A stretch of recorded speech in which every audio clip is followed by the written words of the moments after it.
Welcome to the Frog Loves Reddit YouTube channel. Let's get started. Story 1. Am I the a-hole for refusing to host Thanksgiving after my sister handed out a family code of conduct contract? This happened recently and I'm still baffled. For context, I, 32 female, have hosted Thanksgiving for my family every year since I moved into my house 5 years ago. It's always a little messy and chaotic, but that's part of the charm, right? This year, my sister, 29 female, decided she wanted to help bring some order to the gathering. At first, I thought she just meant coordinating who would bring what dishes or helping with cleanup. Instead, she showed up at my house last week with printed copies of what she called a family code of conduct. She handed these out and insisted everyone read and sign them before attending Thanksgiving. Some highlights included a rule against overlapping conversations at the dinner table, with suggestions for taking turns like a respectful debate club, a ban on political or controversial topics with her as the final arbiter of what was too heated, a dress code of smart casual because holiday photos should reflect well on the family, assigned seating that she claimed was based on optimal personality compatibility. She was completely serious. When I laughed and said, "You can't be serious," she accused me of not taking her efforts to improve family dynamics seriously. I told her I wasn't going to enforce a code of conduct at my house and that if she wanted to micromanage Thanksgiving, she could host it herself. She doubled down, saying I was being ungrateful and stubborn. I canceled hosting, and now the family is mad at me. My mom thinks I should have just humored her for the day, while my brother, 35 male, is refusing to go anywhere unless no one tries to draft a holiday constitution. I'm torn. Was I wrong for standing my ground, or should I have let her run the day to keep the peace? Time for the top comments. One user said, "Just host your brother LOL. Tell everyone else that if they're happy about a code of conduct, they're free to attend your sister's house. However, you will not be hosting." Another replied, "You can even sign a declaration of Thanksgiving independence, declaring yourselves free of micromanaging attempts to create a Hallmark family dinner. Celebrate your declaration by a round of whatever absolutely chaotic activity you love or loved as kids. The overall vote has not been decided yet. What do you think? Comment below." Story 2. Am I the a-hole for ruining the holidays due to placing our mom in long-term care? So, I, 28 male, have two siblings, Theo, 35 male, and Abby, 38 female. Our mother had a stroke back in 2019, and our father passed away in early 2021. I have been taking care of her since. I dropped out of my graduate program to take care of our mom. Since January, things with our mom became more stressful, increased memory issues, lack of sleep, and I was generally burned out. During this time, my siblings did not offer any assistance. They have families and lives. It fell on me because at the time, I was staying with our parents in their apartment in NY, since I was going to school in NY. Each year, I would fly or drive to Virginia so our mom can see my siblings and her grandkids. I found a place for our mom back in February, and I informed my siblings they had no objection at the time. Now that major holidays are coming around, they have been asking me if I am going to bring mom. I told them no, I was not, but if they wanted to take her, they were 100% free to take her. I told them she is not in a prison, and I did put them on the list for approved people to take her out. They told me they could not do that. It would be far too complicated. I told them that is unfortunate, but I am going on vacation, so I would not be available. Now all of a sudden, I have everyone and their mother reaching out to me, telling me how selfish and heartless I am being towards our mother. I pretty much lashed out at Theo, who's hosting this year, and told him off. I told him he has no right to call me selfish. I was the one that stepped up to care for mom after her stroke and her dad passed. I handled the sleepless nights, the wandering, the outbursts, the doctor's appointments. I handled getting her Medicaid. I handled everything and put my life on hold to do so. They got to see the pleasant side of our mom, and if she had an outburst, I was the one that had to deal with it. Then he said I should have asked for help. He claimed he figured I had it all handled and did not need help. I told him I should not have had to ask. I was 23 when mom had her stroke and 25 when dad passed. You knew I was stressed and was handling everything. I told him he did not even offer to help me set up the arrangements for our dad's funeral. Neither did Abby. He said he cannot read minds. I should have asked. So in that moment, I said fine and asked him, can you come pick up Mom so she can go over for Thanksgiving? I will cover the travel fare. He came up with excuses like it was short notice. I said fine, what about Christmas? And again came up with an excuse. After that, I told him this is why I did not ask, because you fucks will always come up with an excuse to get out of it. I told him that is how you two have always been. Time for the top comments. One user said, not the a-hole. One of my siblings is not the best and just expects people to cover for them. It's tiring and they don't want to be wrong, so you have to end up as the bad guy when you didn't do anything. Good luck. Be prepared for some fallout. The original poster responded. Yeah, I do love how they are trying to frame it like I did not tell them. Love their selective memory, because I even asked if they wanted Mom closer. One of them would have to look for a place near them since I could not tour a place in Virginia, while still actively caring for our mom in New York. Also said if they don't want to look, then one of them would have to watch our mom while I looked. I did ask for help, but was brushed off. Another user said, not the a-hole. As someone who works in long-term care, you did the right thing. We see so much caregiver burnout. We are trained to work with our residents. We are trained to handle outbursts, dementia, etc., and we get relief. We get to change shifts and step away from things. It is incredible seeing the change in some of our families once their loved one is in our care. The amount of relief they feel. They're able to fully just think about themselves again. Your siblings suck. They're the worst kinds of people, in my opinion. The type of people who refuse to acknowledge the stress their family member is experiencing, and who demonize placing a loved one in long-term care. The overall vote has not been decided yet. What do you think? Comment below. Story 3. Am I the a-hole for suing my neighbor after their kid trespassed and fell into my koi pond? I 22 male have a koi pond in my backyard. It's not just any koi pond, it's a full-blown, professionally designed Japanese garden with a bridge, waterfalls, and koi that cost more than my car. I'm talking $1,000 for a single fish. Maintaining this pond is my pride and joy. I've put years into this hobby, and my yard is securely fenced with no trespassing signs everywhere. Enter my neighbor, Karen, fake name, but fitting. Karen has a son, let's call him Timmy 8 male, who is notorious for wandering into other people's yards uninvited. I've talked to Karen multiple times about this, but she just brushes it off with, kids will be kids. Last week, while I was out running errands, I got a frantic call from Karen. Apparently, Timmy climbed over my fence to feed the fish even though I have explicitly told him to stay out.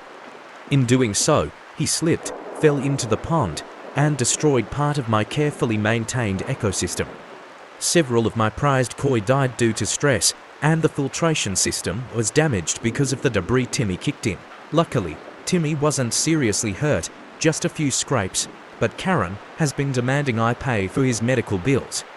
She claims my pond is an attractive nuisance and that I should have had a cover or something to prevent kids from falling in.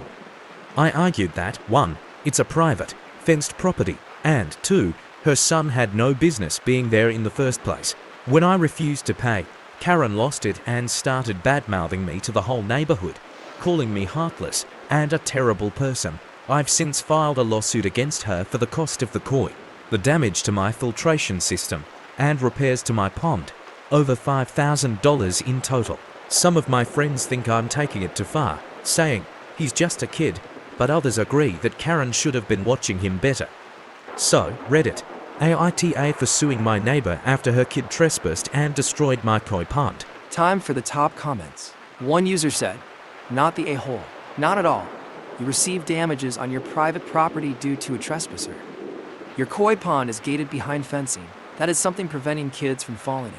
Absolutely hold this person accountable. The mother, she seems very spoiled, entitled, and needs a reality check. Another replied, don't forget the no trespassing signs. And another said, and the previously had conversations about keeping him out. The overall vote was not the a-hole. Story 4. Am I the a-hole for revealing a family secret to my husband about his father?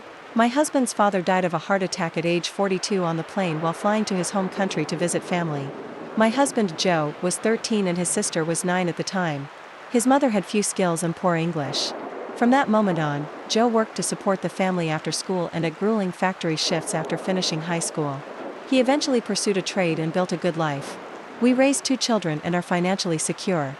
In the 40 years I have known them, Joe, his sister, and their mother, now deceased, idolized their father and spoke wistfully about how much better their lives would have been had he lived.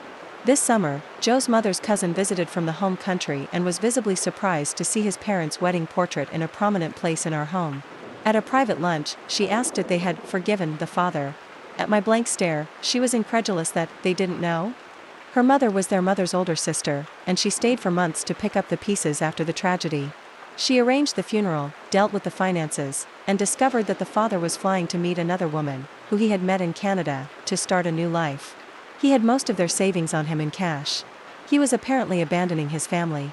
She kept this information from her sister to spare her the added heartbreak and to protect the children. Whether she ever told her sister the truth is unknown, but my husband and his sister certainly never knew. We agreed that I should not tell my husband. When he boasted about what a wonderful man his father was, I bit my tongue. I finally caved when Joe recently was speculating on how rich we could have been owning property that his father would have eventually bought. I told him what his cousin had said, and how his father was perceived by the relatives who knew. Joe was calm and flatly denied everything. He admitted that he had met the other woman at his father's restaurant where his father introduced her as a friend. Whether or not it was an affair was none of his business, Joe maintains. I won't tell his sister, as she is emotionally fragile and still references losing her father at age 9 as an excuse for her life choices, financial problems, an unstable partner, etc. The sad reality is that things likely would have been worse if he had lived. As it now stands, Joe and I agree to disagree. Cheating irks me, but family abandonment is unforgivable. My mother-in-law was a kind, loving person. I no longer want the fairy tale wedding portrait dominating our home. It is built on lies. AITA for telling my husband? Time for the top comments. One user said, "My take, not the a-hole. I don't think it would have been right to hide it from your husband. I could never keep a secret of that magnitude from mine. I don't think it should have been an agree to disagree situation.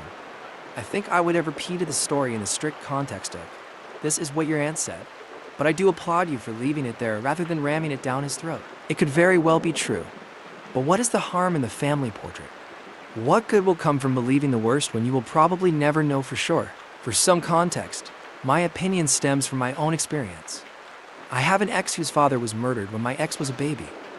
He grew up dirt poor and utterly convinced that his life would have been immeasurably better if his dad had lived. His dad was married to another woman with several children by her. Add to that, his dad made next to no money and barely had enough to feed his other children.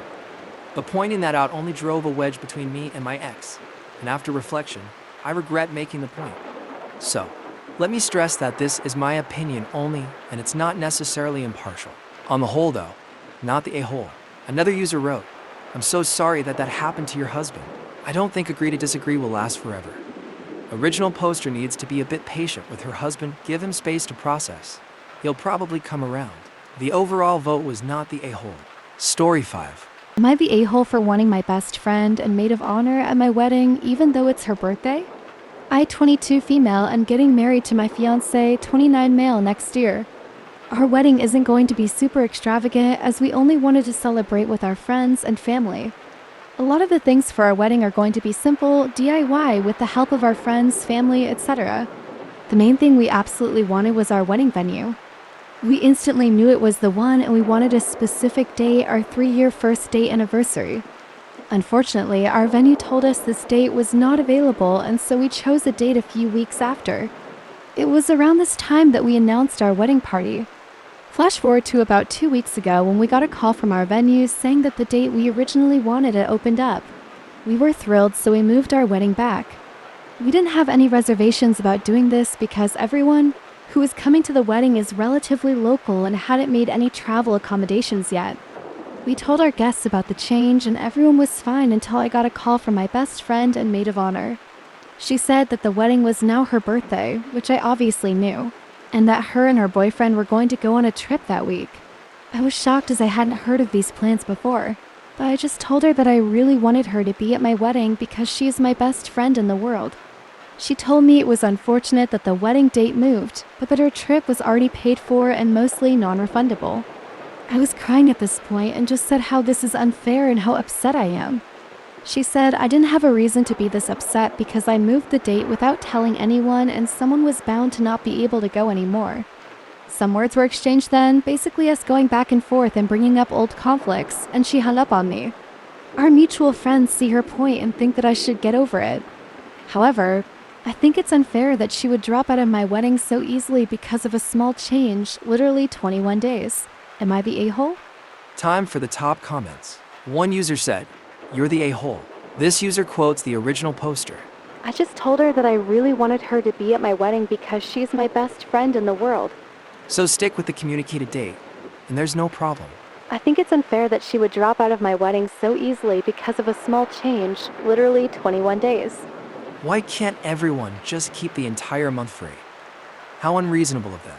Someone replied, "Main character syndrome." Another Redditor said, "YTA wow, clearest YTA I've seen in a while." You're turning yourself into a victim who can't get over a situation that you created and possibly have the tools to fix. As soon as you change the date, you risk people not coming and should have made sure key people could make the new date before accepting. Many people would have said, "Oh, I can't go on holiday that date due to wedding," and made plans outside your date.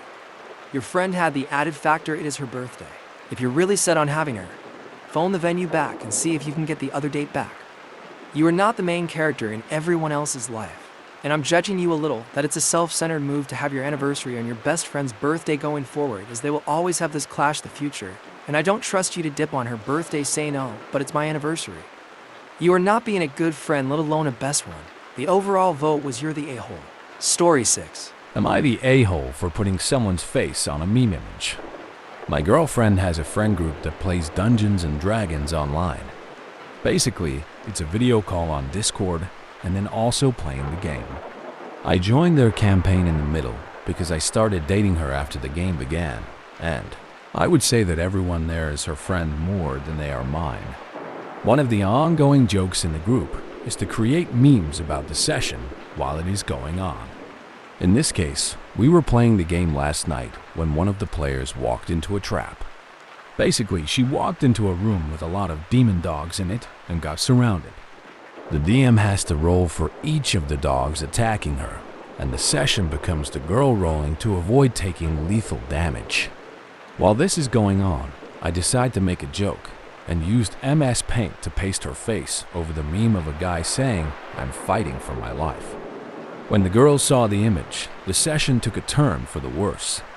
She was pissed off saying, "Why would you make this? Why would you put my face on this? It's disgusting." It turns out that the guy in the image isn't some random person. It's a guy who went to jail for doing some disturbing and evil crimes against women. I deleted the picture out of the Discord and said that I was sorry. After a little bit, the group decided to keep playing, but the energy was totally different. The session was ending anyways, because it was almost at time anyways. Afterwards, my GF went to check in on the girl who was still upset. My GF reminded her that I was sorry and felt bad about it, and she said, "Yeah." Then apparently my GF asked her if she would be more comfortable if I wasn't in the group anymore, and she said, "Yeah." This is where I feel like she shouldn't have phrased it like that. I think this girl doesn't want me there because she feels like I'm just someone's boyfriend invading the group, and not because of this specifically.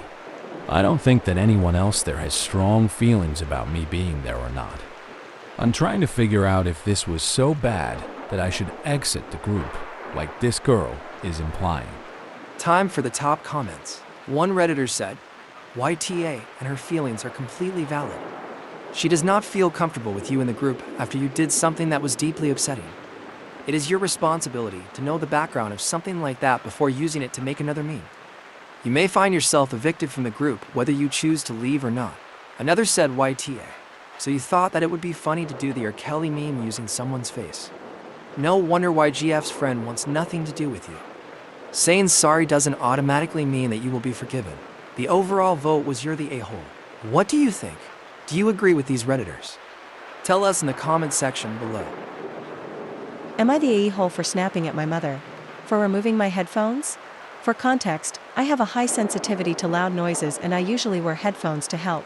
This morning my mother was vacuuming around the house, and today was a bit of a bad day for me, so I put my headphones on while she vacuumed. She eventually got to my room while I was still lying in bed with my eyes closed wearing my headphones, so she assumed I was asleep. She wanted to talk to me, so she suddenly took off my headphones, and I don't know what it was about that day, but I snapped. It felt like someone was blasting two speakers on full volume next to my ears. I don't know how else to describe it any better, but I suddenly became a screaming aggressive mess.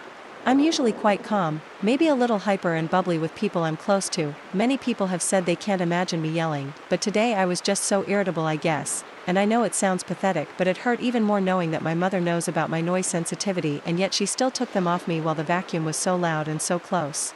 I ended up locking myself in the bathroom and I was screaming, my throat still hurts, shaking and crying for around 2 hours before I was finally able to calm down.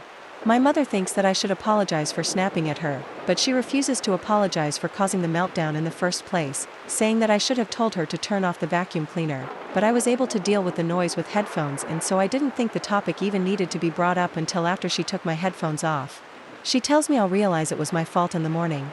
Edit. I want to clarify, I wasn't screaming for a full 2 hours, I was mostly sobbing and hyperventilating with occasional screams. I don't think I'd even be able to speak if I did that. I'm so sorry I worded that wrong and caused confusion. Time for the top comments. One Redditor quoted the original poster. And I was screaming, my throat still hurts, shaking and crying for around 2 hours before I was finally able to calm down. This is not a normal reaction to the event that occurred. I mean this in the nicest way possible, but you need to seek help if that is your reaction to something like that.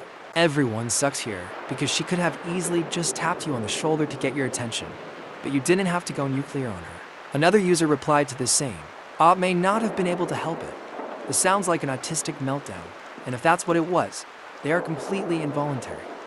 The only way to stop them from happening is by not exposing yourself to the triggers, which Op already tried to do.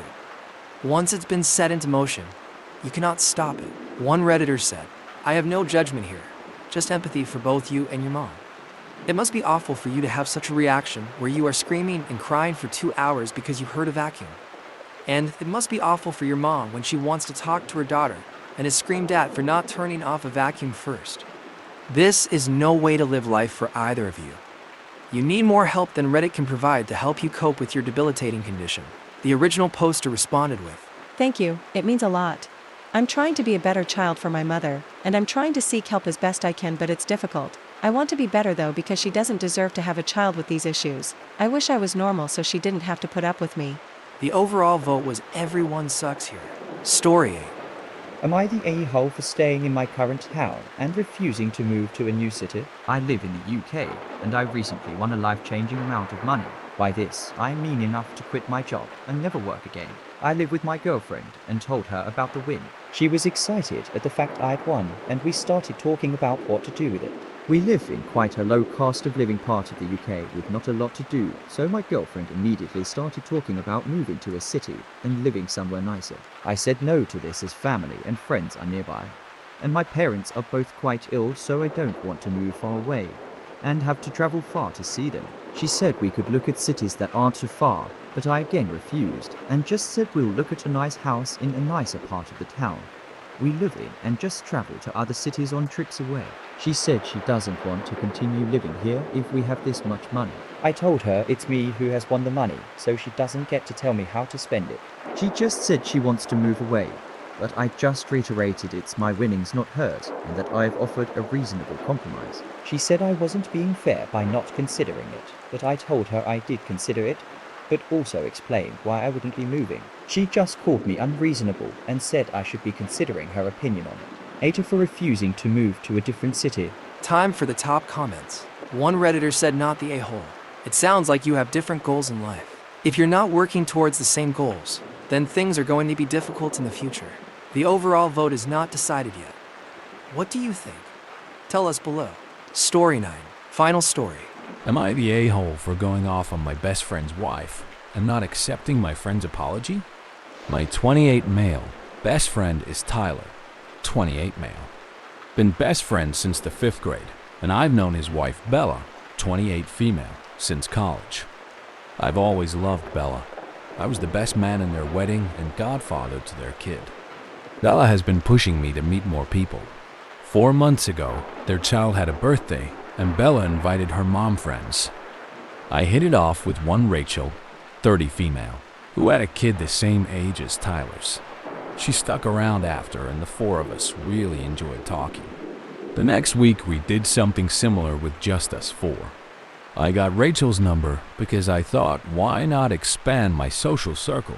She was attractive, so I thought she had some single attractive friends. We have been texting the past few months.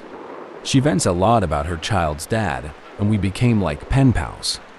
Last weekend, I was golfing with Tyler, and he asked what was up. I told him that we were just friends, looking to expand my social circle. Maybe she has a friend. He was like, cool. Why are you not into her though? I said because her baby daddy situation is messy. He was toxic, abusive, and they fought a lot. He asked if the kid was an issue, and I said not really. More of the situation around the kid. I could date a mom, but not a shit show. Rachel starts being cold to me. I ask her what's up, and she just said dealing with my shit show of a life. I called up Bella, and she told me she told Rachel that I thought she was a shit show and was using her to get to her friends. I told Bella I considered Rachel a very good friend. I just wasn't interested in dealing with all the drama. Drama that Bella herself has talked about with me. Tyler has reached out over the last 2 weeks, but I've not responded other than telling him that Bella was wrong, and I get that he can't tell her that. I'll just be careful what I say to him going forward. He apologized and said Bella thought I was playing her friend. Bella is upset about the whole thing, but is too proud to apologize. I said I have no interest in third-person apologies. AITA? Edit. Just for a fair judgment. Bella herself has yet to apologize. I canceled golf with Tyler on Sunday and played with other guys, which my sister said was an a-hole move. I pretty much told Tyler I needed a break from them until his wife wants to apologize. Rachel has been very uncommunicative, and I sent her a bottle of wine to apologize. I told her that I'm willing to explain it if she wants to hear it. She's been responding, but it's very slow and inconsistent. I would more than likely not date a single mom. That's something I've stayed firm with. Time for the top comments. One Redditor said NTA. Baby daddy drama is such a huge turnoff as a guy. Tyler and Bella are the AH here. You said to Tyler in confidence as your friend, and Bella had to run her mouth and start drama between you and Rachel. I don't blame you. You need to be very careful about what you tell them because Bella sounds like a gossipy drama queen. OP responded. What's weird is Bella is usually never the drama kind of person. She is typically super anti-drama and very grounded. So it was a weird change up on this one for sure. I already plan on telling Tyler less and less about my life, which sucks. Because he's literally my guy. But I don't trust that he has his balls either at this point. A user responded to the OP with, I don't think Bella is a drama queen. It sounds like Rachel was into you romantically and thought that's what was going on between you. However, you were hoping she had attractive single friends you could get with rather than her. So, unintentionally I'm assuming, you were leading on Rachel to get access to her hot friends. Even if she wasn't into you, learning that someone is hanging out with you in hopes to get with other people would already suck. Don't you think Tyler would tell you? Look out for you if the roles were reversed. Imagine if you had met a pretty friend of Bella's and had spent months talking and thought you had a thing going on.